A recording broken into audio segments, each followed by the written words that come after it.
নাম তো নাম তো কর্ম পাঞ্জা বাড়ি দাঁড়াচ্ছে মূল। তো আমাকে যে প্লেনের দায়িত্ব দিয়েছে ঈশ্বরকে ধন্যবাদ করি, কারণ বাক্য বলার যোগ্য আমি নই, কিন্তু ঈশ্বর আমায় ব্যবহার করেছে, যে দায়িত্ব দিয়েছে যেন খুব সুন্দরভাবে পালন করতে পারি। ঈশ্বর আছে, এতটাই বলবো। তো বাক্যে যাবো আমি। একটা বাক্য নাম্বার 2 করন্থী 8-1 বলছে, আর আর ভাতৃগণ, মাকিদুনিয়ায় দেশস্থ মণ্ডলী সমূহে ঈশ্বরের যে অনুগ্রহ দপ্ত হইয়াছে, তাহা আমরা তোমাদিগকে জ্ঞাত করিয়াছি। হালেলুয়া। কি বলছে? যে আমার ভাতৃগণ, তাই তো?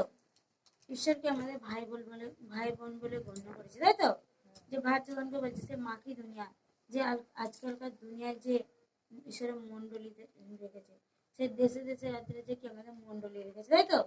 ঈশ্বরের মণ্ডলীতে কি অনুগ্রহ দপ্ত হয়েছে কি? আমরা যদি সেই ঈশ্বরের আজ্ঞাগুলোকে মানি, তবেই তো আমরা সেই আশীর্বাদিত হবো, তাই তো?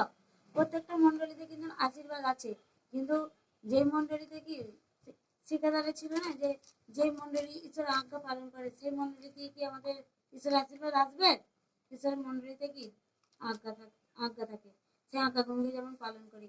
যেমন কি আমরা দশমাস, অনেকে কি অনেক মণ্ডলীতে দশমাস হয় না, হয় অনেক মণ্ডলীতে দশমাস দেয় না, যদিও দেয় কি ঠিকঠাক করে দেয় না, অনেক মণ্ডলীতে এরকম হয়। তাহলে কি সেই আজ্ঞাগুলো কি তুমি সঠিক রূপে দশমাস করো, এরকম থাকে না? থাকে যে তুমি দশমাস সঠিকভাবে করো, সঠিকভাবে থাকলে তোমার কি খাদ্য কি সঠিকভাবে তুমি পাবে। আজকে সংসারে নেই করতে হবে না, কারণ সেখানে ঈশ্বর যোগান রাখবে, কারণ ঈশ্বরের ভান্ডারে আমরা জগিয়ে রেখেছি, তাই তো? ঈশ্বরের ভান্ডারে যদি জগিয়ে রাখি, তাহলে আমাদের ভান্ডারে কে যোগান দেবে? সেই ঈশ্বর, তাই তো? তাহলে কি আমাদের ঈশ্বরের ভান্ডারে যোগান রাখার প্রয়োজন আছে না নেই? অবশ্যই আছে। বলছে, আর আমরা তোমাদিগকে জ্ঞাত করিয়াছি। সত্যি আজ ঈশ্বর আমাদেরকে জ্ঞাত করেছে, তাই তো? কে জ্ঞাত করেছে? কোনো মানুষ, কোনো মহান ব্যক্তি না, সেই যে মহান, তিনি ঈশ্বর ইমানুয়েল, প্রভু যিশু, তিনি আমাদেরকে জ্ঞাত করেছে তার চরণে, তাই তো? তাই জন্য কি আমরা মন্ডলে আরাধনা করতে পারছি। যে আমরা কি ব্যাংকে টাকা জমাই, সেখানে কি আমাদের ভয় থাকে, তাই তো? যদি ব্যান্ড হয়ে যায়, যদি বন্ধ করে দেয়, তাহলে ভয় থাকে না? ঘরে রাখলে মনে হয় যদি চুরি হয়ে যায়, আর যদি ডাকাতি হয়ে যায়। অনেক এরকম হচ্ছে, যেরকম আগের বছরে কি হচ্ছে, বলছে এরকম বাথরুমে গেছে, একজন এসেছে আত্মীয় বলে, যেরকম আত্মীয় বলে পরিচয় দিয়ে এসেছে, এটা কি হচ্ছে, বলছে দাঁড়া আমার শাশুড়ি আসুক, আসলে কি তোমার সঙ্গে পরিচয় করে দেবে, যে এটা কি সে বৌমা চেনে নে। সে কি করেছে, ঘরে বসতে দিয়ে কি এরকম বাড়িতে আত্মীয় স্বজনদের বসতে দেয় না, বসতে দিয়ে কি করেছে, এরকম বাথরুমে গেছে, সে কি করেছে, সেই লকারকে কিভাবে খুলে ফেলেছে, ওদের কোনো কিছু থাকে, থেকে কি করেছে 3 ভরি সোনা ছিল বের করে নিয়েছে, কত 15,000 20,000 টাকা ছিল, সেগুলোকে কি বের করে নিয়ে চলে গেছে। এরকম হয়, আমাদের ভয় থেকে থাকে, যে যদি এরকম বের করে নিয়ে চলে যায়, এরকম ভয় থাকে। কিন্তু ঈশ্বরের ভান্ডারে যদি রাখি, ঈশ্বরের ভান্ডার থেকে কেউ নিতে পারবে? কারো এত সাহস আছে কি? কেউ নিতে পারবে না।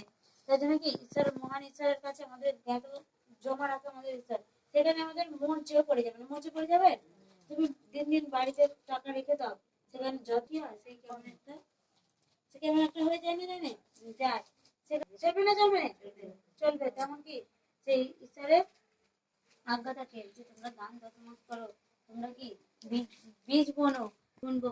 আমাদের অনেক সময় কি হয়, যে আমাদের সমস্যা থেকে যায়, হয়তো প্রার্থনা করছি, যে এরকম বাক্য বলছি, তার বাক্যের পালনও করছি, কি হচ্ছে, সেই আমাদের সমস্যা থেকে যায়, তাই যায় না, অনেক থেকে যায়, অনেকের অভাবও থেকে যায়।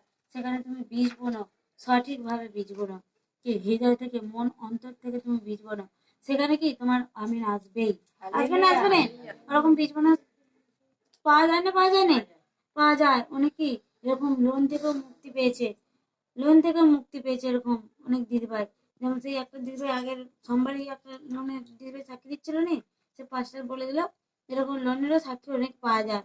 সেখানে কি ঈশ্বরের আশীর্বাদ আছে বলেই তো হয়। ঈশ্বর আশীর্বাদ না যদি থাকতো, হ্যাঁ, ঈশ্বর বাক্যে লিখে রাখতো কেন? লিখে রাখতো কে? ঈশ্বর বাক্যে লিখে রাখতো নি। যেমন মন্ডলীতে আরো থাকে, যে আমাদের একটা ধাপ থাকে, তাই তো? যেমন তুমি প্রথম প্রার্থনা গেলে, প্রথম প্রার্থনা একটা কি ধাপ, ওয়ার্শিপ একটা ধাপ, সেখানে কি সেগুলো আমাদের পালন করার দরকার আছে। আমরা লিডার হয়েও কি করি, যে আমরা এরকম সময়ে মন্ডলীতে পৌঁছাই না, পৌঁছাই কি পৌঁছাইনি, সেরকম কি আমি প্রার্থনার আগেই কি করব যে এরকম পৌঁছাবো, ওয়ার্শিপ ওয়ার্শিপের আগে কি ওয়ার্শিপ একটা ধাপ করব, কি প্রথম বাক্য দ্বিতীয় বাক্য এরকম একটা ধাপ থাকে আমাদের, কি ঈশ্বর আরাধনার আগে আমরা যেন পৌঁছাতে পারি, ঈশ্বরের কাছে চাহাত রাখবো, তাহলে কি ঈশ্বর আমাদের থাকে, অর্থাৎ সে ব্যক্তি বাক্য পালন করে না। সত্যি ঈশ্বরের অনুগ্রহ থাকে কিন্তু সেখানে আমাদের বাক্য পালন থাকে না। বাক্য পালন থাকে, বাক্য কি বলছে আজকে তুমি সঠিক রূপে দশমাংশ করো, আমরা কি সঠিক রূপে হয়তো দশমাংশ করি না। আমাদের আছে, আমরা কিন্তু মন দিয়ে দশমাংশ করিনি, করি কি সেটা একটা বাক্যর পালন আমাদের হয়নি। অনেকেই করে সঠিক রূপে, অনেক করে সঠিক রূপে করতে পারেনি, পারে কি তার মন মানে কি তার পয়সা আছে, সে হৃষ্টচিত্ত না, বলে কি হৃষ্টচিত্ত ব্যক্তিকে তিনি পছন্দ করেন। তাহলে শিক্ষাদানে ছিল না, ছিল নি, তিনি হৃষ্টচিত্তকে পছন্দ করে। তেমন এরকম সত্যি বাক্য তো আছে, তিনি হৃষ্টচিত্তকে পছন্দ করেন, যে যে হৃদয় থেকে স্বরূপে, যে এরকম হৃদয় থেকে আমরা যদি ঈশ্বরকে দশমাংশ করি, যতটুকু দেবো কি মন থেকে, আমাদের মনে কুরকুরানি না থাকে যে এতগুলো টাকা ঈশ্বরকে দশমাংশ করে দেবো, তাহলে আমাদের থাকলে এতটা আমাদের এই কাজে লাগবে, কাজে লাগতো। সেখানে বলে সেখানে ঈশ্বর কি গ্রহণ করবে? ঈশ্বর কি ভিখারি? ঈশ্বর ভিখারি নয়, ঈশ্বর আমাদের কি অধিক রূপে ফিরিয়ে দেয় না, এনে যখন আমাদের থাকে না পয়সা, যে পিতা তুমি কোথা দিয়ে আমাদের জোগান করে দাও, সেখানে দেবে কারো না কারো দ্বারা। ঈশ্বর তো স্বয়ং এসে আমাদের দেবে না, কিন্তু কারো না কারো দ্বারা সেখানে আমাদের জোগান হয়ে যায়। এই যে রিনা দিদি বললো যে ঋণের টাকা জোগাড় করতে পারছিল উনি, সেখানে ঈশ্বর জোগান করে দিল, তো কারো না কারো দ্বারা ঈশ্বর জোগান করে দিল।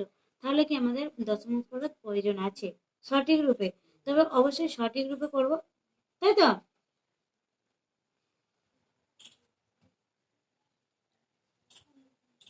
সত্যি আমরা বীজ বুনি, বীজ বোনাও কি করি আমরা, সেই যে 10 টাকাকে নিয়ে কি করি বীজ বুনে দিই, তাই তো?